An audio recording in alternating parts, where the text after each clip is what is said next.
Nossa leitura começará em Juízes capítulo 10, versículo 3 e seguirá até o capítulo 12, versículo 7. Então, como o pastor é bonzinho, não vai pedir que você fique em pé por muito tempo ouvindo toda a leitura. Então, vamos começar. Juízes capítulo 10, versículo 3, este propósito nosso de estudar a Bíblia, livro por livro, capítulo por capítulo, versículo por versículo.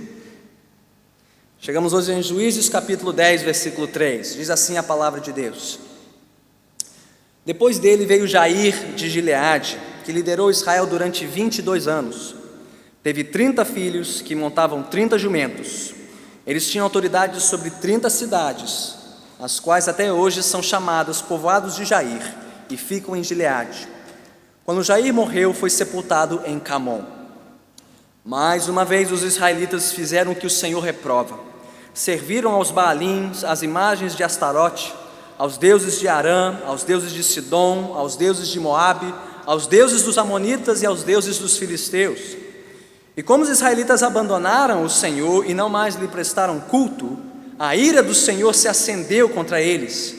Ele os entregou nas mãos dos filisteus e dos amonitas, que naquele ano os humilharam e os oprimiram. Durante 18 anos oprimiram todos os israelitas do lado leste do Jordão, em Gileade, terra dos amorreus. Os amonitas também atravessaram o Jordão para lutar contra Judá, contra Benjamim e contra a tribo de Efraim, e grande angústia dominou Israel. Então os israelitas clamaram ao Senhor, dizendo: Temos pecado contra ti, pois abandonamos o nosso Deus e prestamos culto aos Baalins. O Senhor respondeu: Quando os egípcios, os amorreus, os amonitas, os filisteus, os sidônios, os amalequitas e os maonitas os oprimiram, e vocês clamaram a mim, eu os libertei das mãos deles. Mas vocês me abandonaram e prestaram culto a outros deuses. Por isso não os livrarei mais. Clamem aos deuses que vocês escolheram, que eles os livrem na hora do aperto. Os israelitas, porém, disseram ao Senhor: Nós pecamos, faze conosco o que achares melhor, mas te rogamos, livra-nos agora.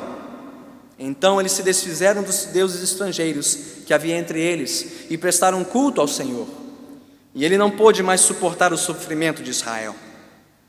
Quando os amonitas foram convocados e acamparam em Gileade, os israelitas reuniram-se e acamparam em Mispá. Os líderes do povo de Gileade disseram uns aos outros: Quem iniciar o ataque contra os amonitas será chefe dos que vivem em Gileade. Jefté, o gileadita, era um guerreiro valente.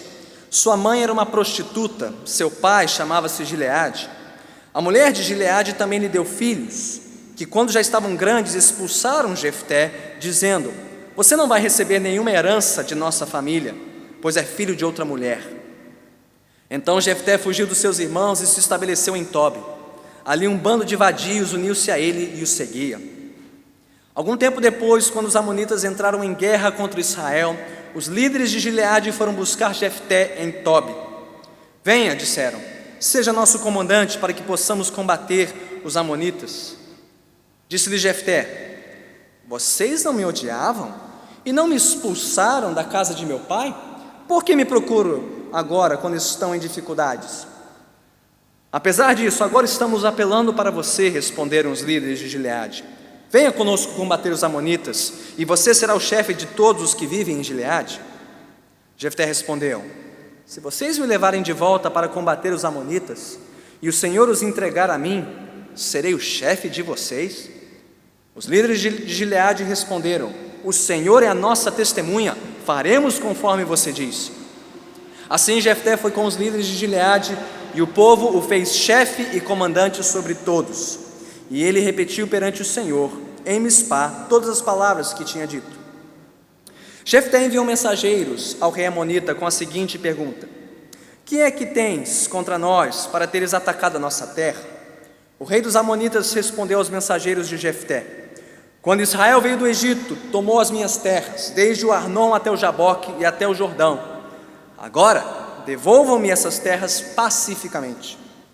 Jefté mandou de novo mensageiros ao rei amonita, dizendo: Assim diz Jefté: Israel não tomou a terra de Moabe, e tampouco a terra dos amonitas.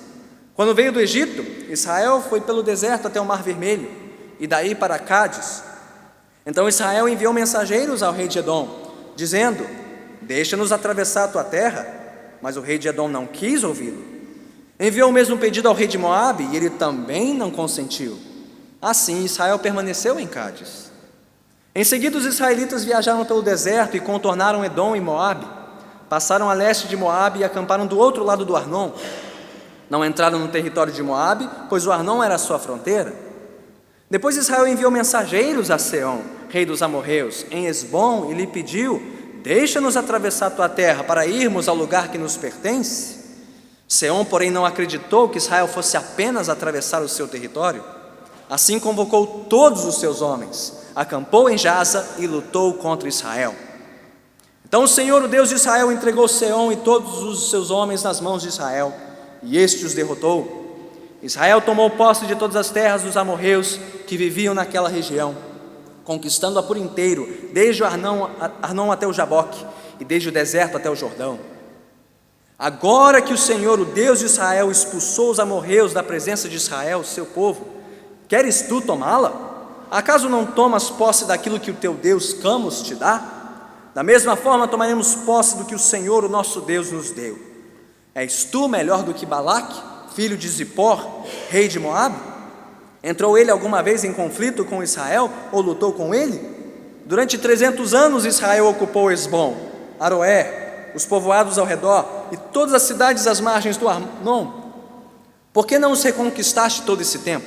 Nada fiz contra ti, mas tu estás cometendo um erro, lutando contra mim. Que o Senhor, o juiz, julgue hoje a disputa entre os israelitas e os amonitas.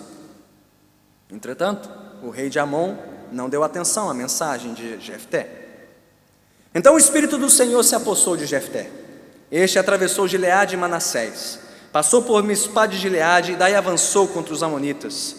E Jefté fez este voto ao Senhor: se entregares os amonitas nas minhas mãos, aquele que estiver saindo da porta da minha casa ao meu encontro, quando eu retornar da vitória sobre os amonitas, será do Senhor, e eu o oferecerei em holocausto.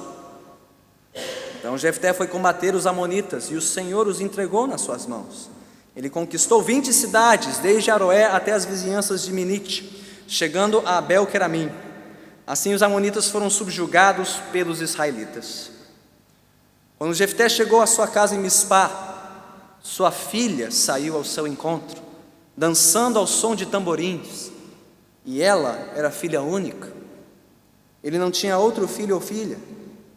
Quando a viu, rasgou suas vestes e gritou: ah, minha filha, estou angustiado e desesperado por sua causa, pois fiz ao Senhor um voto que não posso quebrar.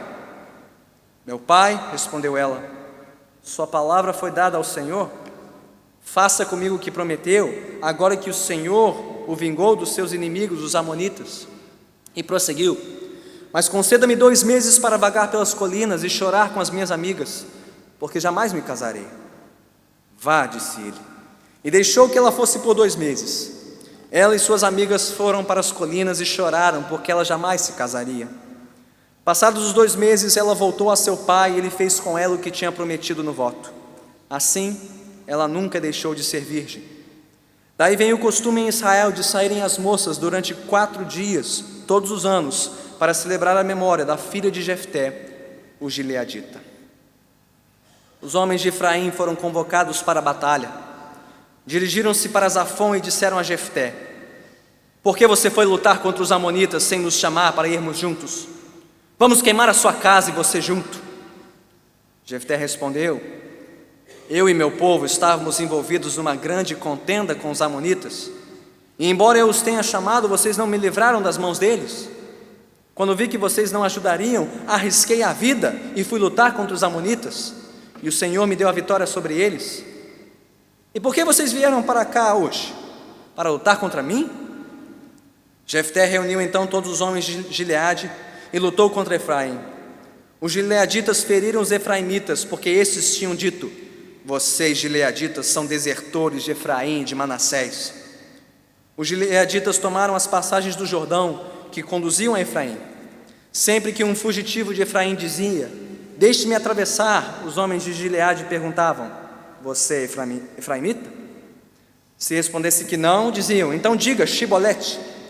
Se ele dissesse Sibolete, sem conseguir pronunciar corretamente a palavra, prendiam-no e matavam-no no lugar de passagem do Jordão. 42.000 efraimitas foram mortos naquela ocasião.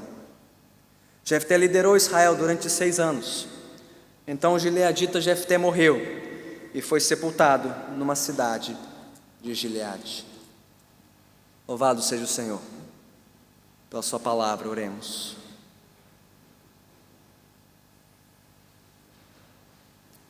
Senhor Deus, dá-nos graça agora para compreendermos tudo aquilo que acabamos de ler e ouvir.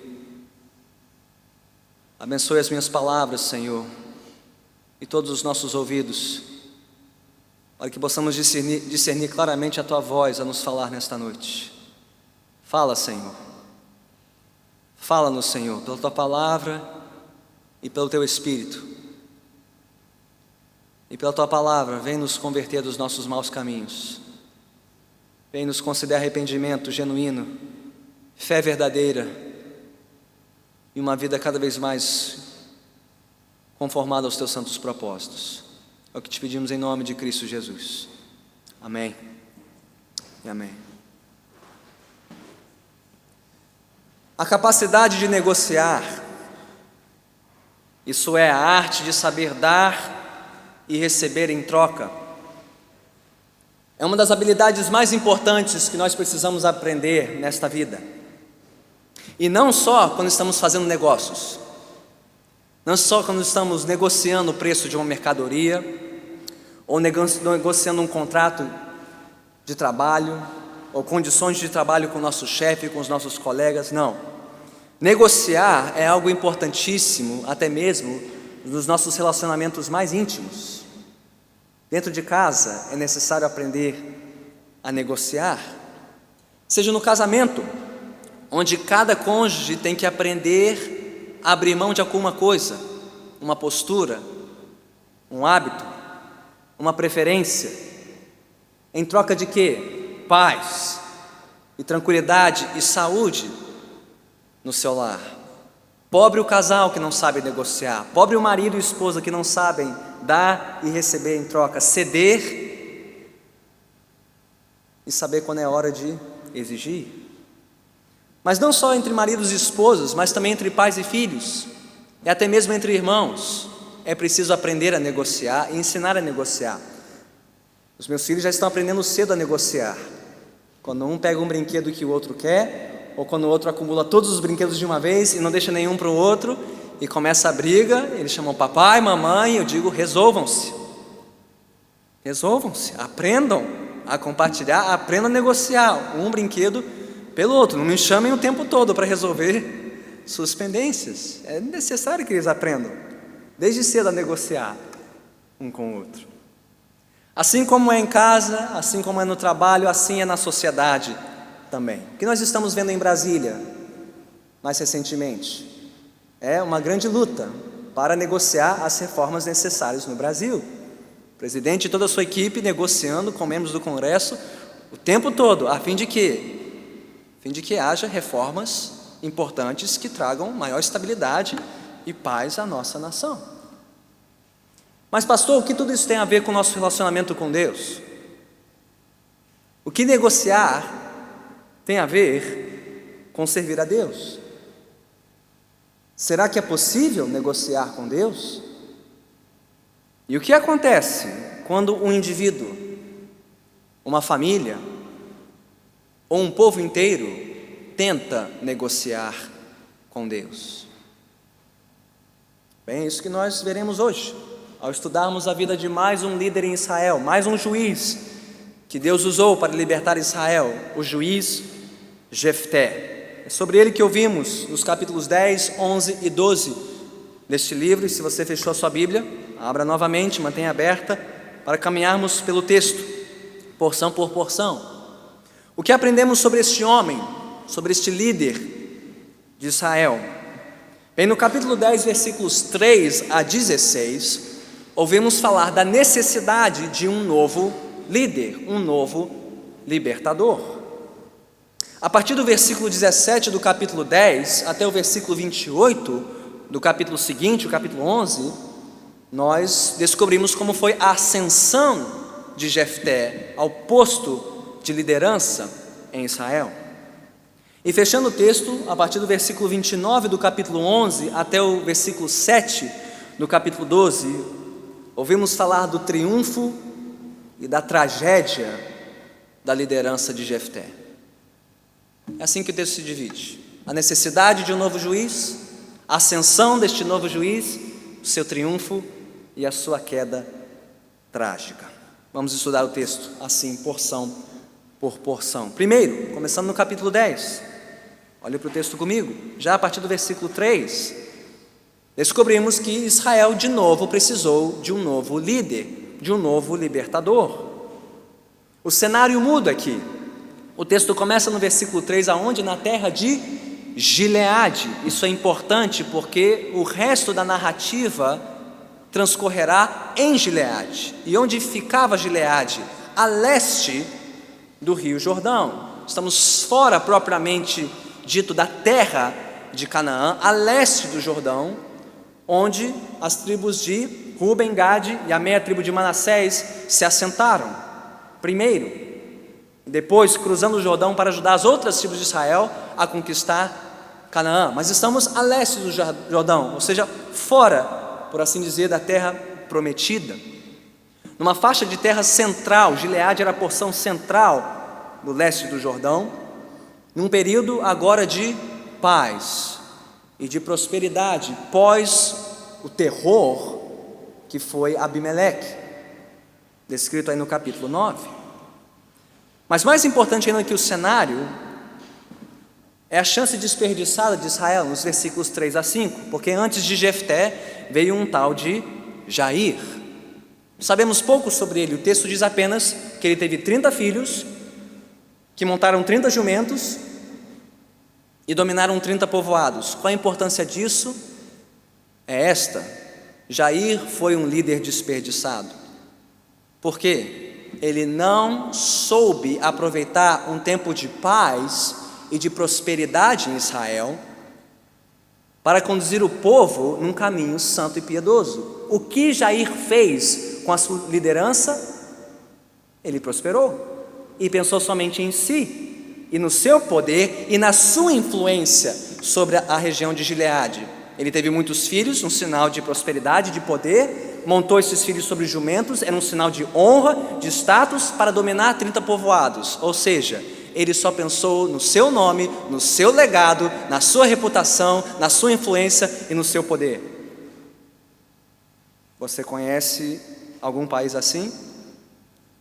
Você conhece líderes assim, que em tempos de paz e prosperidade só pensam em si e não tomam as medidas necessárias para que o povo possa gozar de paz e ordem por mais tempo, além do término da sua liderança? Foi Jair, um líder desperdiçado, uma chance desperdiçada para Israel. E há mais uma lição aqui. São os tempos de paz e prosperidade que trazem as maiores tentações para o povo de Deus. Por quê? São nesses momentos que somos mais tentados a depender menos de Deus e mais em nós mesmos. É quando as coisas vão bem, é quando o dinheiro é fácil, é quando não temos que lutar tanto que nós nos acomodamos e relaxamos e nos esquecemos de Deus, para a nossa própria ruína. Tanto que é isso que o texto diz, logo a partir do versículo seguinte, versículo 6, olhe comigo para o texto. E o que ouvimos aqui? O refrão do livro.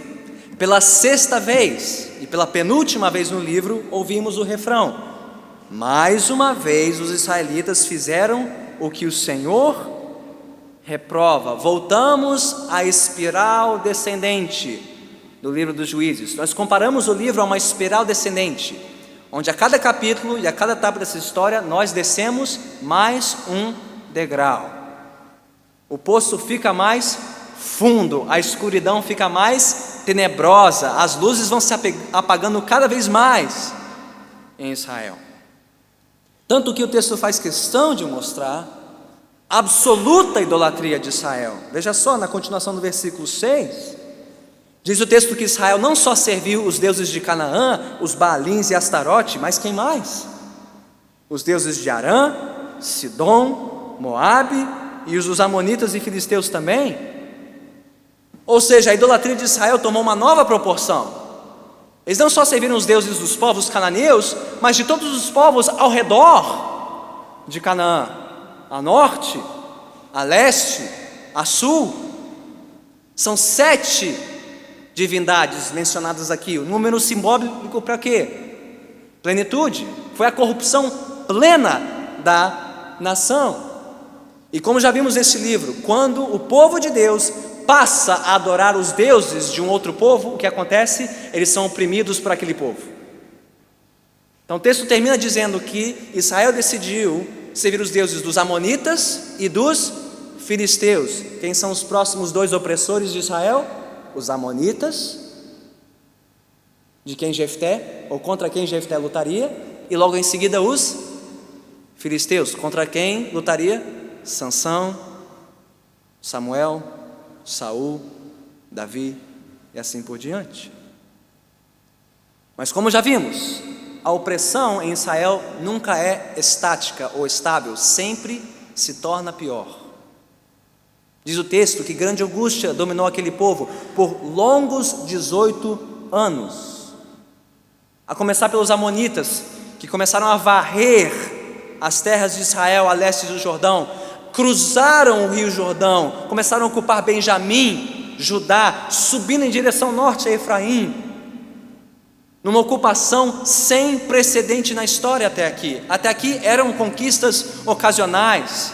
Agora temos uma ameaça que vai varrendo Israel de leste a oeste, de sul a norte. Nunca o povo viveu tanta angústia. Qual é a lição aqui? Esse é o preço do pecado. Esse é o preço do pecado.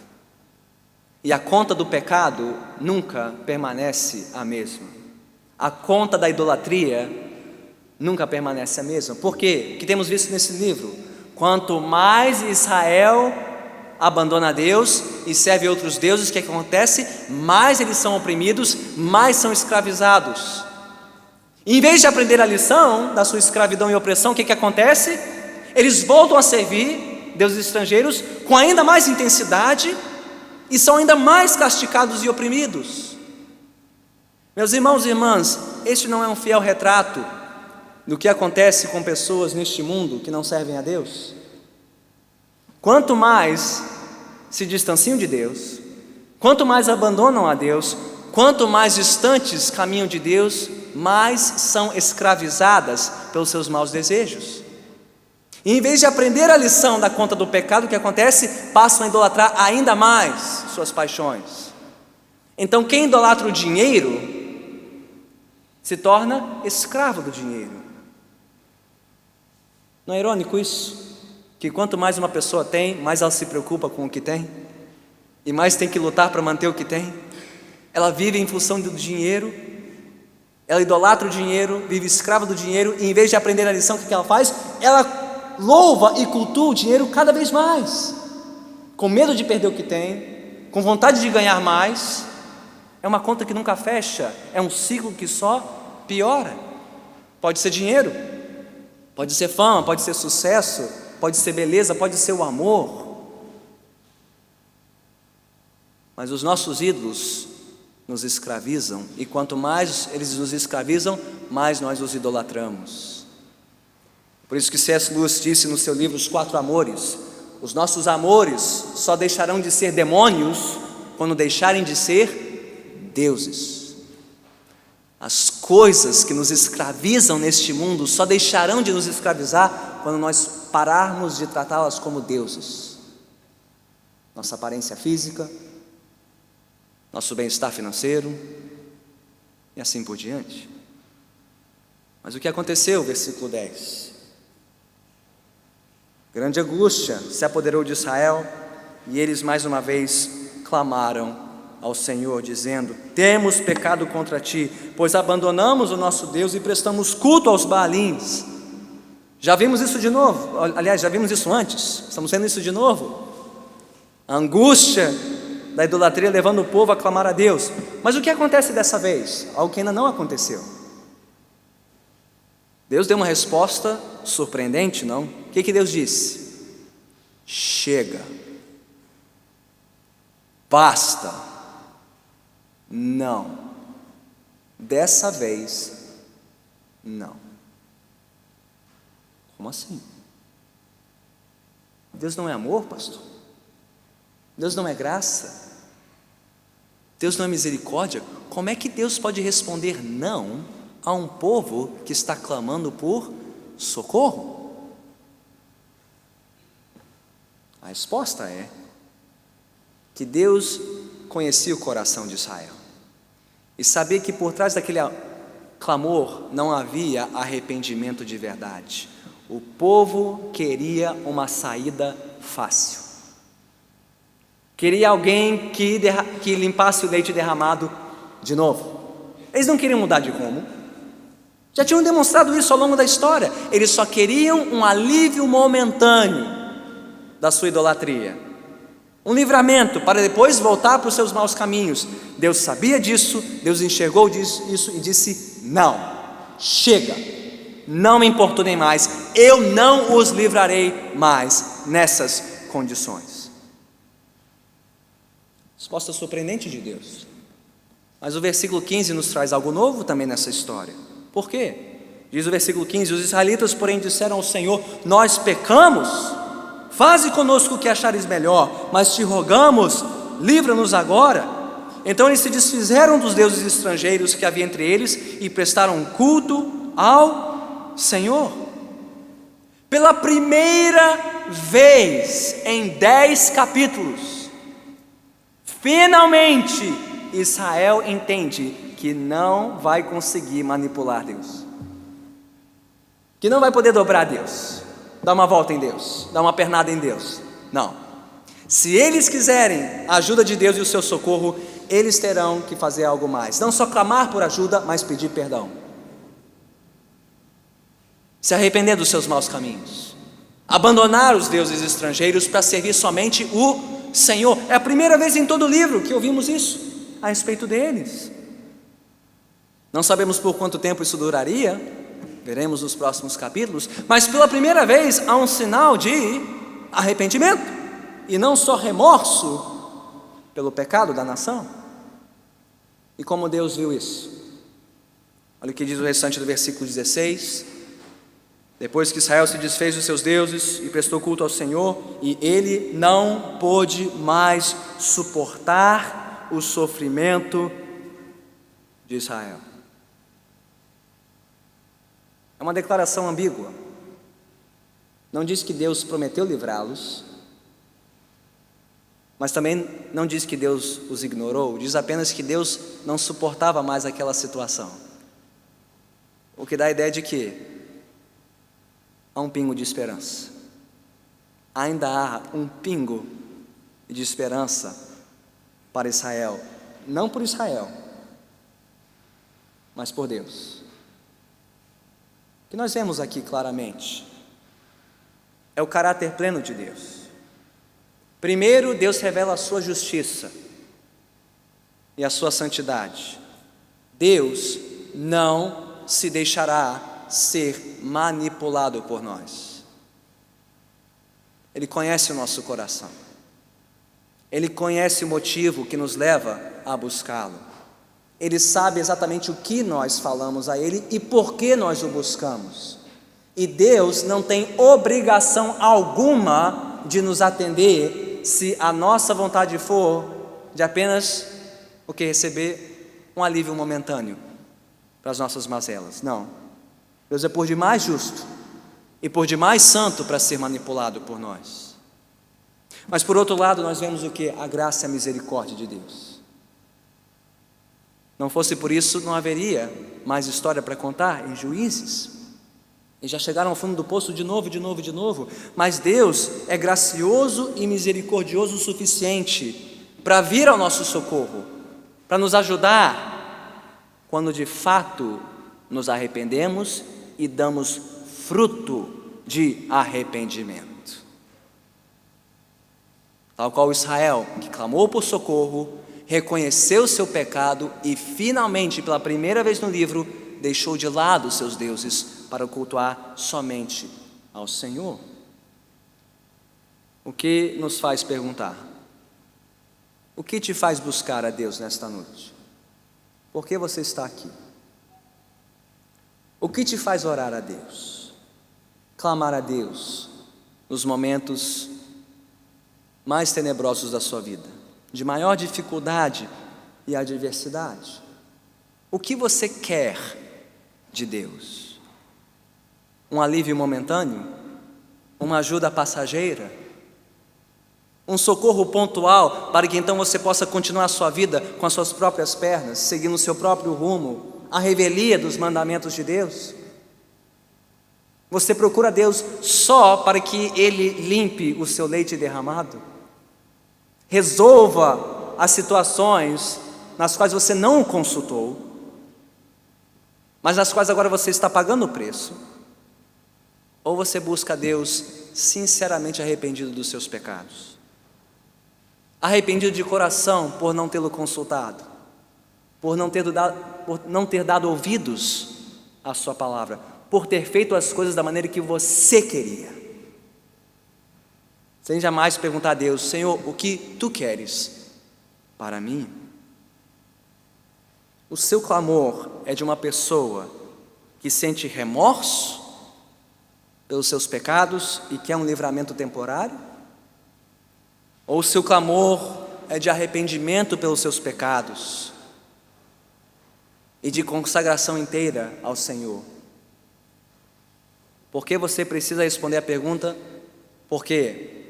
A primeira oração, Deus não tem a obrigação de responder. Mas a segunda, Ele tem prazer em responder. De novo, e de novo, e de novo, quantas vezes for necessário. Deus não pode ser manipulado por nós, não pode ser usado por nós. Ele é santo e justo demais para tanto. Mas Deus é misericordioso o suficiente para nos ouvir e nos receber quando de fato nos voltamos de coração para Ele e pedimos: Senhor, tem misericórdia de mim, um pecador. Um pecador.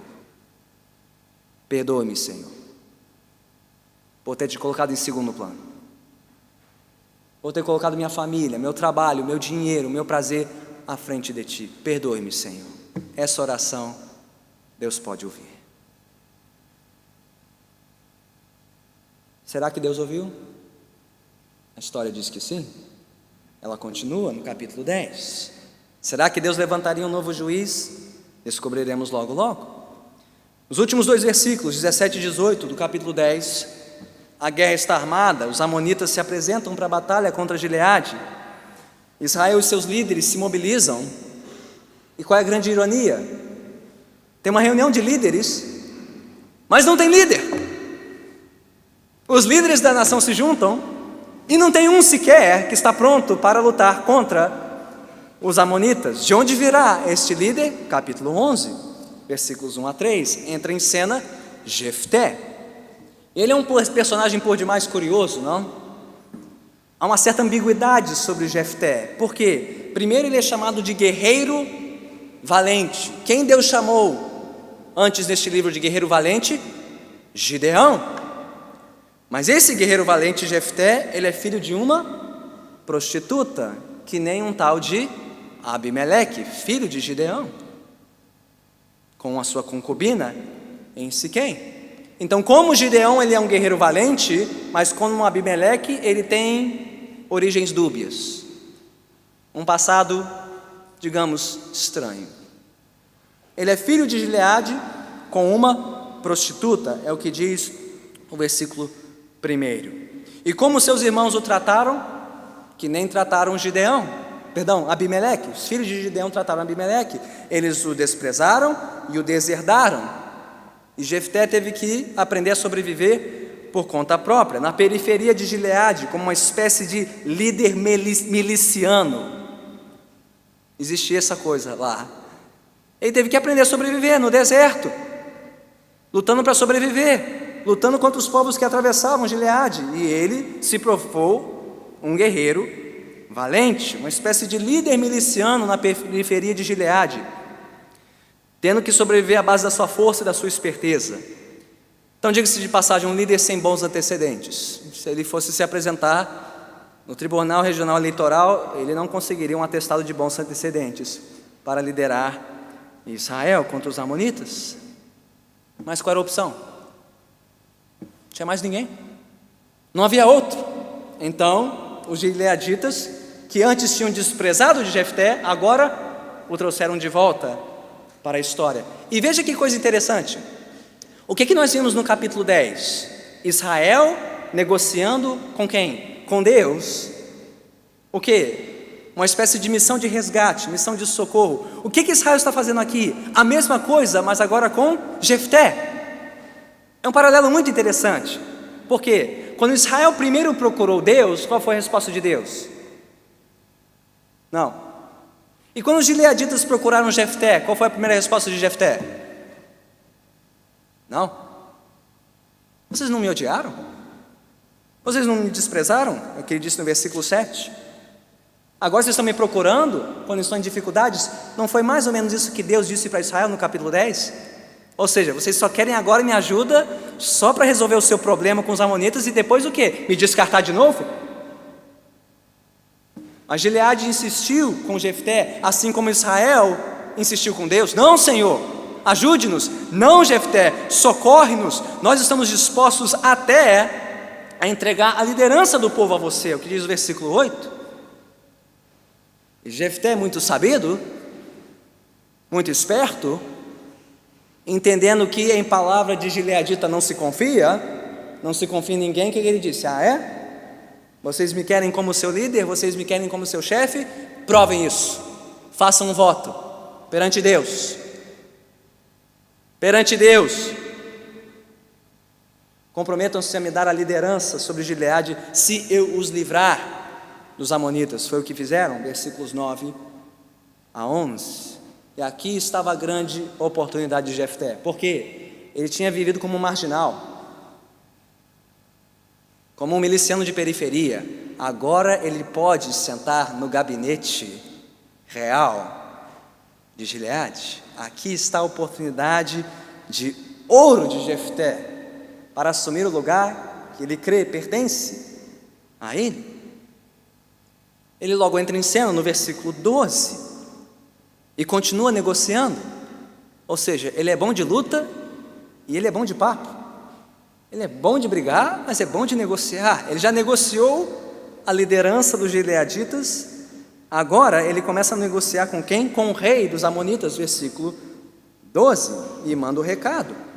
Ele precisa de tempo para organizar suas tropas, e ele precisa mostrar que ele tem razão para atacar os amonitas. Então ele lança essa espécie de missão diplomática. Você que gosta de acompanhar o noticiário internacional, gosta de relações políticas, né? Jefté manda uma missão de paz. Olha, não são israelenses e árabes aqui, mas é mais ou menos isso, ok? Vamos ver se a gente consegue resolver isso na diplomacia, em vez de na briga. Quais são as suas exigências? O rei de Amon diz, no versículo 13, nós queremos a terra de volta. Vocês estão na nossa terra? Vocês tomaram posse do que é nosso? Desde o Arnon até o Jaboque, até o Jordão, devolvam essas terras pacificamente. E qual a resposta de Jefté? A partir do versículo 14 até o versículo 27, é uma resposta muito interessante. Não vamos estudá-la detalhadamente, mas resumindo o argumento, Jefté apresenta um tratado, um juridiquês irretocável. Ele apresenta um laudo incontestável de posse da terra de Gileade. Nos versículos 15 a 22, ele mostra primeiro que Israel tem motivos históricos para ocupar aquela terra. Por quê? Ele lembra da história. E lembra que quando o povo de Israel peregrinou do Egito até Canaã, fez de tudo para não entrar em guerra. Se esquivou de Moabe, se esquivou de Edom, chegou até os amorreus e não queria lutar com os amorreus, mas foram os amorreus que os atacaram. Eles venceram e ocuparam legitimamente a terra. De quem? Dos amorreus, não dos amonitas. Ou seja, essa terra não pertencia a vocês, amonitas, pertencia aos amorreus, mas agora é nossa. Há uma razão histórica para essa ocupação. Segundo, versículos 23 e 24, há um argumento teológico. Quem deu essa terra para nós? Já viu o adesivo? Foi Deus que me deu? Mais ou menos isso. Foi Deus que nos deu. É nosso, nos pertence. Por quê? Foi Deus que entregou os amorreus em nossas mãos. Então vocês querem entrar nessa briga com a gente? Então resolvam-se com Deus, porque foi Ele que nos deu a posse. Então nos versículos 25 a 27, Jefté arremata o argumento com um precedente legal. Diz: olha, nem os moabitas, que são seus meio-irmãos, eles eram os meio-irmãos dos amonitas, os descendentes de Ló, nem eles contestaram a posse de Gileade por 300 anos. Então o uso capião é nosso. Não tem conversa, não tem disputa, é nosso e acabou. Tomamos, Deus colocou lá o seu selo no RGI, é nosso, a posse é nossa, não tem conversa. Ele diz no versículo 27, nada fiz contra ti, mas tu estás cometendo um erro lutando contra mim, que o Senhor, o juiz, julgue hoje a disputa entre os israelitas e os amonitas. Ou seja, Jefté registra na comarca dos céus o seu lado e diz: ó, agora cabe a Deus julgar. Eu já apresentei os argumentos, que Deus sirva agora de autoridade, de árbitro entre nós. E os amonitas no versículo 28 fizeram o que todo mundo faz que não tem um argumento: brigou, foi embora, abandonou a mesa de negociação e se armou para a guerra. Qual o retrato que temos aqui de Jefté? Que homem é esse que aparece em cena para livrar Israel? Bem, ele é um guerreiro valente e um baita negociador, não? Como dissemos, bom de luta, bom de papo. Ele é um hábil negociador tanto com Gileade como com Amon. Ele sabe negociar nas duas frentes. E o que é mais importante, no versículo 27, ele age como todo juiz de Israel deveria agir. Ele se coloca debaixo do supremo juiz. Ele se assunta, ele reconhece o seu lugar. Eu sou apenas juiz com letra minúscula, mas o Senhor é o juiz, que Ele decida agora entre nós. Ou seja, este é Jefté em sua melhor forma. Este é o Jefté de quem nós ouviremos lá no Novo Testamento, na carta aos Hebreus do capítulo 11, que foi um herói da fé, um homem de coragem, um homem de Deus. Mas o que nós já aprendemos nessa história é que não é como você começa a jornada, mas como você termina, que define toda a jornada. Ele começou bem, mas a história não termina aqui. Então, tendo visto a necessidade de um juiz e tendo ouvido a história da sua ascensão ao poder, vamos fechar a narrativa a partir do versículo 29 do capítulo 11 com o triunfo e a tragédia de Jefté. E os versículos 29 a 31 trazem uma surpresa dupla, não é verdade? A primeira surpresa é agradável e maravilhosa, a segunda, muito desagradável, terrível. Qual a primeira surpresa? Deus responde. Até aqui nós não sabemos se Deus vai usar Jefté ou não.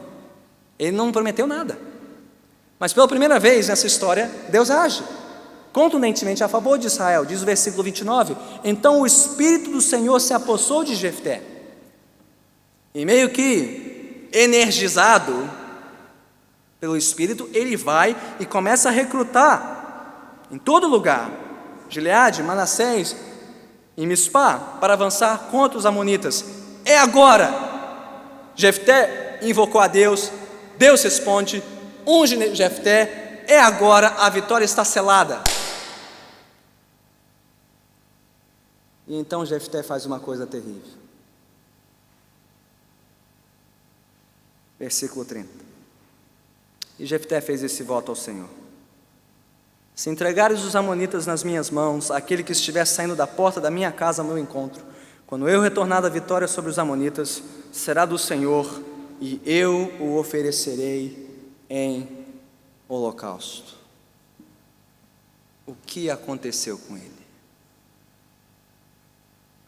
O que deu na cabeça de Jefté? O que exatamente ele prometeu ao Senhor e por quê? Ele já não tinha pedido que Deus intervisse na história? Deus já não tinha respondido mandando o seu espírito? O que mais Jefté precisava para ter certeza de que Deus o usaria para vencer os amonitas?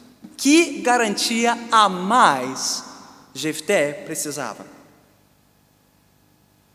E notem como a narrativa fala da vitória de Jefté de uma maneira muito simples. Versículos 32 e 33 nem conta a história da vitória, diz que aconteceu. Mas é claro que ia acontecer. Deus respondeu, Deus mandou o seu espírito, era fato consumado, era vitória selada. Mas Jefté fez um voto, e é isso que conduz a história até o seu fim. Primeiro, o que foi que Jefté prometeu? Alguns comentaristas disputam o fato e sugerem que, na verdade, nós entendemos errado, que Jefté ofereceu, na verdade, ou quis oferecer, ou pensou em oferecer um animal, talvez um animal doméstico, e não um sacrifício humano. Ou seja, se Totó saísse pela porta, ou Bubu, ou Boy, ou quem mais tem um cachorrinho aqui? Nick, sei lá o quê. Se o Totó, ou Boy, ou Bubu saísse pela porta, seria ele o sacrifício, para garantir a vitória contra os amonitas. Mas não, note o que diz o texto: se entregares os amonitas nas minhas mãos, aquele que estiver saindo da porta da minha casa ao meu encontro. Ele não está pensando em um animal, ele está pensando em um ser humano. Por que ele prometeu um ser humano em sacrifício ao Senhor? Deus não tinha dito claramente na lei de Moisés, no livro de Deuteronômio capítulo 12, que Israel deveria ter cuidado para não cultuar a Deus como os povos estrangeiros cultuavam seus deuses, e especificamente mencionou o sacrifício humano, e especificamente mencionou o sacrifício de filhos. Por que os cananeus sacrificavam filhos aos seus deuses? Porque era um sinal de que é a minha posteridade por maior prosperidade. É filho por fartura. É assim que os cananeus pensavam. E o Deus poderia tirar um filho que daria outros filhos, que prolongaria o nome, a influência do cananeu. Jefté fez não o que um israelita deveria fazer, mas o que um cananeu faria. Ele tentou negociar com Deus. Ele tentou subornar a Deus. Ele queria uma garantia de Deus que ele venceria os amonitas. Por quê? Porque as apostas eram altas demais. O que estava em jogo contra os amonitas? Não só a libertação de Israel, mas a liderança de Jefté, o lugar cobiçado à frente do seu povo. Era a hora de Jefté provar o seu valor, e ele não podia fracassar, porque se ele fracassasse, ele não poderia voltar para a marginalidade, era o fim da sua vida. Jefté mostra toda a sua insegurança, todo o seu interesse próprio. Então ele procura uma garantia de Deus e ele tenta subornar Deus, como os cananeus subornavam seus deuses. Senhor, qualquer sacrifício, quem vier me encontrar na porta de casa após vencer os amonitas, será seu. E sabe o que é pior? Deus respondeu: é? É assim? Tudo bem. Deus concedeu a vitória a Jefté. E a narrativa é dramática, não? O guerreiro valente, voltando para casa, à frente da sua comitiva, ele está só, Ele está com saudade da sua casa, da comida da sua esposa, do aconchego do seu lar. Ele mal pode esperar para ver sua filha, sua única filha. E quem é que aparece na porta sozinha perante ele? A primeira a recebê-lo é ela, a única filha. Não havia outra. E Jefté tem uma decisão a tomar. Ele honrará ou não o seu voto? Você já se perguntou por que Jefté não pediu misericórdia de Deus? Por que Jefté não caiu em si e disse: Deus, tem misericórdia desse tolo? O que eu fiz? O que eu falei? No que eu me meti? Israel não tinha feito isso tantas vezes? E Deus não tinha ouvido? Então por que Jefté não caiu de joelhos e disse: Senhor, tem misericórdia de mim? Esse voto tolo, impensado, estúpido, e poupe a minha filha por misericórdia. O problema é que Jefté estava numa sinuca, porque se ele não cumpre a sua palavra, os gileaditas não têm que cumprir a palavra deles. Ele está vendido. Se ele poupa a filha dele, ele perde o trono. E o que importou mais para Jefté? O poder, e não a própria vida da filha. Ele já tinha tomado a sua decisão. Ele já tinha feito a sua escolha. Ele precisava seguir com ela até o fim. E ele sacrifica a própria descendência e a própria posteridade. Não bastasse isso, capítulo 12, versículos 1 a 7 nos mostram a extensão da tragédia.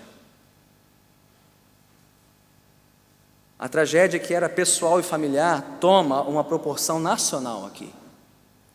Porque de novo vêm os marrentos efraimitas. E já apareceram nessa história. Talvez você se lembre no capítulo 8, batendo na porta de Gideão, dizendo: Gideão, você não nos chamou para a guerra, não quer dividir a terra, não quer dividir a glória, não quer dividir os despojos. Eles aparecem de novo agora na porta de Jefté. Jefté, não nos convocou? O bope de Israel? A força bruta? O caveirão em Canaã? E você não contou conosco? Que Jefté? Então dessa vez nós não vamos poupá-los. Vocês são os desertores. Você é um rebelde, Jefté. Você não vale nada. E nós viemos aqui queimar a sua casa e tudo que você tem de mais precioso.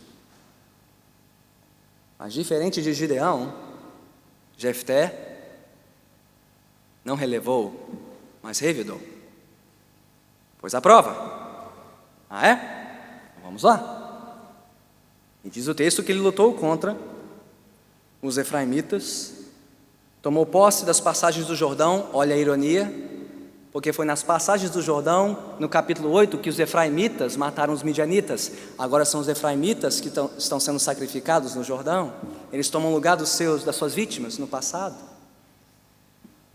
E Jefté usa um artifício interessante, né? Ele usa um código aqui para ver se o fugitivo de Gileade era efraimita ou não. Ele pede que eles façam a palavra Shibolete. Só que o efraimita, na sua versão da língua hebraica, não conseguia falar Shibolete, mas Sibolete. Shibolete que queria dizer espiga de milho, algo parecido, né? Então, se fosse na fronteira entre o Rio de Janeiro e São Paulo, seria falar arroz com casca. Se for arroz com casca, esse é gileadita. Se for arroz com casca, é paulistano. Corta, degola. Shibolete é nosso. Sibolete. E 42 mil efraimitas morreram naquele dia. Guerra civil. Sim, os efraimitas tiveram sua parcela de culpa, mas onde estava o negociador? Onde estava o diplomata? Onde estava o homem bom de papo na hora em que era necessário o quê? Diplomacia para se preservar a paz. Por que Jefté foi tão diplomático com os líderes de Gileade e tão diplomático com o rei de Amon, mas não foi diplomático com os efraimitas? Qual a resposta simples? Não interessava mais para ele. Ele não precisava mais negociar. Ele já tinha conseguido o que ele queria, ser líder em Gileade, e ele tinha que provar isso agora. A preço de 42.000 vidas em Israel.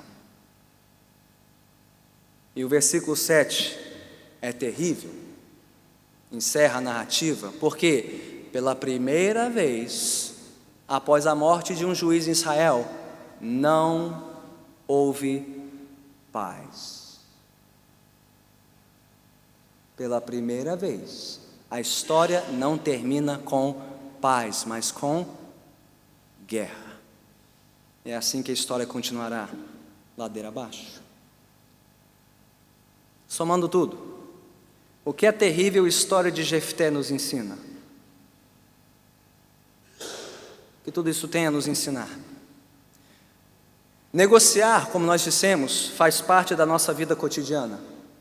Nós precisamos aprender a negociar em casa, no casamento, com filhos, com irmãos, no trabalho, com patrões e colegas, na vizinhança, com o síndico, com os vizinhos, na nação, no Congresso, no Planalto e às vezes até mesmo na própria igreja, que não está isenta da sua guerra de interesses. Mas com Deus não tem conversa. Não há o que negociar e não há como negociar com Deus. E esse foi o erro fatal de Jefté. Ele achou que por saber negociar com todo mundo à sua volta, ele conseguiria negociar com Deus. E ele pagou um alto preço. Todas as religiões do mundo, salvo o cristianismo, nos ensinam a negociar com Deus. Todas. É o famoso toma lá da cá religioso. Deus, ou deuses, eu te dou isso, eu te dou aquilo, e em troca você me dá isso e aquilo. Centenas de milhares de pessoas no Brasil, nesta última semana, peregrinaram para uma cidade para fazer exatamente isso no interior de São Paulo. Prometer muito, oferecer muito para receber muito em troca. É isso que a religião do mundo nos ensina a fazer. Mas cedo nessa história, nós aprendemos o quê? Quando Israel tentou negociar com Deus, o que Deus disse? Não, eu não negocio, não tem conversa comigo. Ou vocês se arrependem e se rendem a mim, ou não tem conversa. Quando Israel tentou negociar, Deus fechou a porta na cara deles. E quando Jefté tentou negociar com Deus, tarde nessa história, qual foi o custo para Jefté? Foi altíssimo. Foi o caminho da sua ruína pessoal, da sua ruína familiar e até mesmo da ruína da sua nação, que o nomeou líder sobre si. Por quê? Porque o juiz humano tentou negociar com o juiz divino, e com Deus não se negocia. Se nós não vigiarmos o nosso coração, irmãos e irmãs, pode acontecer conosco também. Pode acontecer conosco também. Mas você entende o que levou Jefté a negociar com Deus? Por que ele quis negociar com Deus? E o que pode nos levar a negociar com Deus? Primeiro, ignorância da palavra. Jefté ignorou o mandamento claro de Deus sobre sacrifícios humanos. Por isso, Jefté se expôs à influência dos cultos e da religiosidade pagã da sua cultura. E uma coisa anda de mão dada com a outra: ignorância da Bíblia e influência do mundo. Quanto mais você tem de uma coisa, mais você terá da outra. Quanto menos você conhecer a palavra, mais você será formado pelo mundo. E quanto mais você conhece a palavra, menos você será conformado ao mundo. Tudo isso serviu de porteira para a insegurança de Jefté e a sua incredulidade. Ele deixou de crer nas promessas de Deus, ele deixou de crer na provisão de Deus e no fim ele agiu por interesse próprio. Ele foi traído pela sua ambição à liderança de Israel. E meus irmãos e irmãs, todas essas coisas batem à porta do nosso coração e podem nos levar a negociar com Deus. Não conhecer a palavra, ser influenciado pelo mundo, agir por insegurança, por incredulidade e por interesse próprio. Pastor, eu sei que ele não é crente, mas eu prometo que se o Senhor fizer por ele um milagre, eu trago ele para a igreja. Eu volto para a igreja, pastor. É uma maneira que jovens tentam negociar com Deus. Pastor, eu sei que é só por um tempinho, mas eu preciso me ausentar da igreja para trabalhar, tenho que pagar as contas. É só por um tempinho. E aí eu prometo que volto para a igreja. O que é isso? É tentar negociar com Deus. Ah, pastor, é uma promoção que eu não posso recusar. Eu sei que eu vou ter menos tempo com minha família, eu sei que eu vou ter menos tempo para a igreja, mas eu preciso disso. Deus me abençoe nessa promoção para que eu possa dar o dízimo em dobro. Isso se chama negociar com Deus e não termina bem.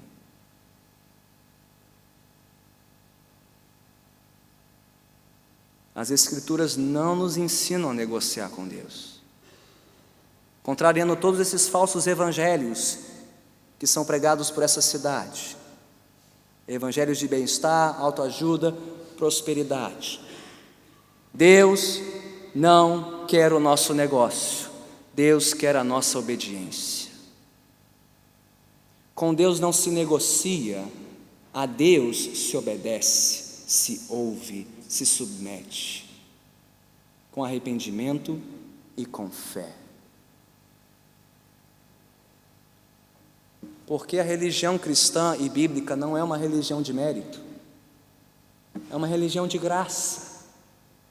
Você não pode negociar as bênçãos de Deus, porque elas não estão à venda, e mesmo que estivessem à venda, seriam caras demais. Você não teria dinheiro suficiente para comprá-las, ou sacrifícios suficientes para oferecer, para merecê-las. A religião da Bíblia não é uma religião de mérito, é uma religião de graça. Não há nada que nós possamos fazer para dobrar o braço de Deus, manipulá-lo, passar-lhe uma rasteira ou suborná-lo em troca das suas bênçãos. Por quê? Porque Ele já prometeu as suas bênçãos a nós, imerecidamente e de graça, por meio do seu Filho, seu único filho. Jefté tentou comprar as bênçãos de Deus a preço da única filha dele. Você não precisa disso, porque o Pai já ofereceu o único filho dele no Calvário por você. Você não tem como melhorar a oferta de Deus. Você crê nisso? Você realmente crê nisso? Você já se rendeu a essa verdade? Você já parou de tentar comprar as bênçãos de Deus, ou negociar o favor de Deus pelo seu mérito, pela sua religiosidade, pela sua devoção, pela sua espiritualidade? Você já se arrependeu dos seus pecados, de tentar manipular Deus para se submeter a Deus e obedecê-lo e fazer o que Ele nos ensina a fazer? Todos aqui estão vivendo em submissão a essa verdade? Você crê de coração? E se você confiar em Deus, Ele cuidará plenamente de você? Você não precisa impressionar Deus, você não precisa tentar comprar as bênçãos de Deus, como Jefté fez, não precisa. Elas são nossas de graça, por meio do seu Filho Jesus Cristo. Creia nisso, confie nisso, descanse nisso, e pare de negociar com Deus. Pare de negociar com Deus, renda-se a Deus, confie no seu Filho, e Ele cuidará de você. Vamos orar.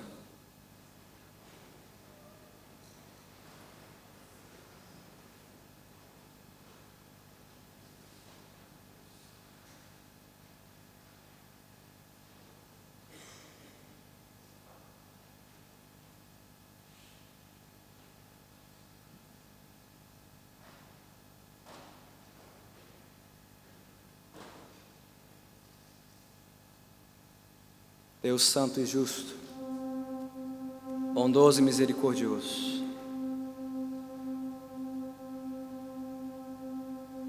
Tu conheces os nossos corações. Tu sabes por que estamos aqui e à procura de quê? A troco de quê? Não podemos te enganar, não podemos te melindrar, não podemos te manipular. Tu és por demais santo e justo para tanto. Tu sabes, Senhor, qual é o nosso clamor e o motivo do nosso clamor nesta noite.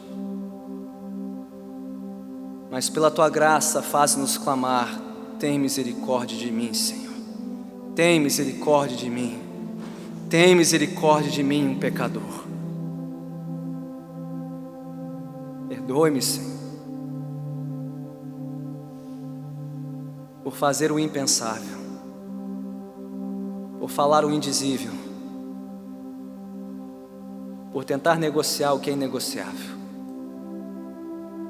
Perdoe-me, Senhor, e todos nós aqui, pois de uma forma ou outra todos nós já fizemos isso. Todos nós já cometemos a mesma loucura que Jefté e Israel.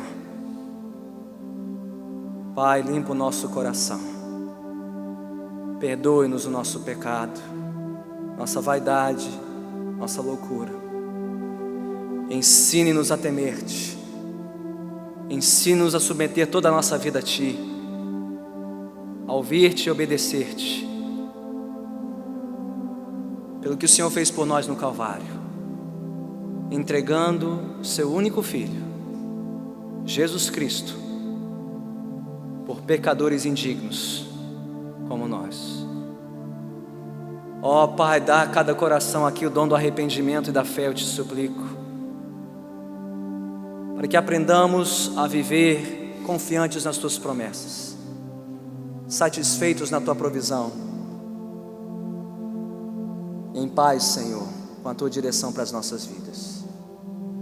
Que busquemos em primeiro lugar o Teu reino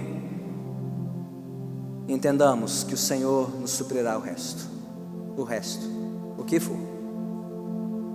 Por tudo isso nós Te louvamos e Te bendizemos, em nome de Cristo Jesus. Todos que assim concordam digam amém.